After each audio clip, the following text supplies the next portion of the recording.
Hello everyone. Today we're going to talk about bison with pumpkin and masa. This is a recipe from a modern Kiowa chef honoring ancient traditions using modern culinary practices. This is a southern plains dish specifically from the Kiowa tribe, and it is braised buffalo with savory pumpkin and masa. And a lot of times the three sisters, corn, bean, and squash, are used as kind of like a Native American catch-all for Native American dishes, when in all reality, different regions, different tribes, different cultures had a variety of different food practices based in the land, whether that was hunting, gathering, or agriculture, and later on a mix and cultural fusion of those things. The Smithsonian published about 7 recipes from different indigenous chefs, highlighting indigenous foodways and cultural practices and cooking methodologies to celebrate Thanksgiving a few years back, and Chef Javier's bison, masa, and pumpkin was one of the featured recipes. He honors ancestral ingredients and traditional cooking methods in conjunction with modern culinary practices. There are 3 key ingredients to this recipe: bison, masa, and squash. The bison or buffalo is used as the primary source of protein, and it's typically braised or boiled to make sure that the meat is nice and tender. And Chef Javier created a polenta using the corn or the masa for this particular recipe, which was acquired through trade with farming tribes and then grown in later years historically. The pumpkin, aka squash, was also cubed, sautéed, and this was a more savory aspect of native squash varieties that he highlights in this particular recipe.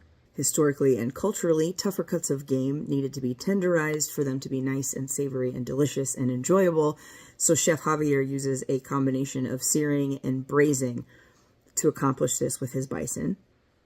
The squash or pumpkin is roasted with savory herbs, and he prepared the corn in a soft mash polenta style that is similar to that of Indian corn or dried corn soup that is commonly served at Kiowa gatherings. And as beautiful and delicious as this recipe is, the cultural and historical significance comes with a level of darkness and genocide. Buffalo are kin, not just food. They're a spiritual relative, and Kiowa history is intrinsically tied to buffalo herd migration. And if you've never read about the Buffalo Wars, this was an attempt at genocide through food apartheid that persists today. Bison were rounded up and slaughtered so that way the Kiowa people had no access to their primary food in an attempt to starve and eradicate a people group that were not colonizers. This happened across all of Turtle Island in a variety of ways, including the historical foundations of the field of nutrition.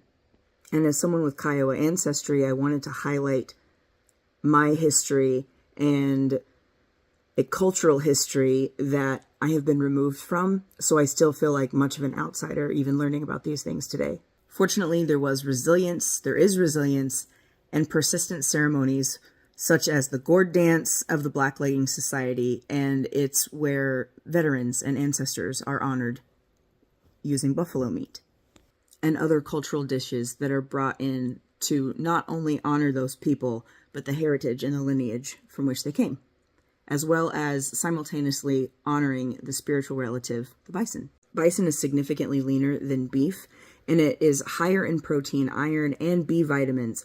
And given the genetic connection to a pre-colonial protein source, this has actually been the revitalization of access to bison and other cultural foods such as masa and pumpkin have been reintroduced as a way, a dietary strategy and a way to help eradicate type 2 diabetes that was also brought along with these nonsensical colonial narratives that attempted to erase people groups through starvation. This is not only nourishing in an allopathic nutrient density type of way, and even an epidemiological type of way, it's also very nourishing in the fact that it's retaining and realigning and reconnecting with cultural foodways and practices, and that reconnection with self, community, and the environment.